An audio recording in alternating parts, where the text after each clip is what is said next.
Nakahanap na naman kami ng isang cafe na sobrang sulit at cozy dito lang sa Goyos Cafe ng Santa Lucia, Ilocos Sur. Kung mahilig nga kayo sa kape pero gusto nyo rin ng mas maraming choices, hindi lang puro coffee, ito talagang perfect spot.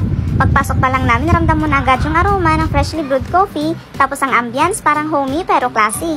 Habang nag-iikot kami, daming pagpilian sa menu. Di lang sila pang kape ha, meron silang pastries, pasta, steak at kung ano-ano pa. Eto na nga yung orders namin, yung smoked creamy salmon pasta. Grabe, creamy talaga siya pero hindi nakakaumay. At itong steak, sobrang lambot, hindi mo na kailangan ng effort sa paghiwa. Tapos yung sauce niya creamy, buttery, perfect sa meat yung steak. So ayun guys, kung naghahanap kayo ng cafe na hindi lang pang coffee, punta na kayo dito sa Goyos Cafe. Perfect para sa lahat ng mood. Whether gusto mong magtrabaho, mag-relax o kaya makipag-date.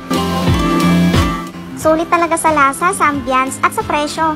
Babalik talaga kami dito ulit, promise. Kaya kung gusto nyo rin maranasan yung ganitong chill na vibe, try nyo na. Goyos Cafe, hindi lang siya pang kape, pampang good vibes din.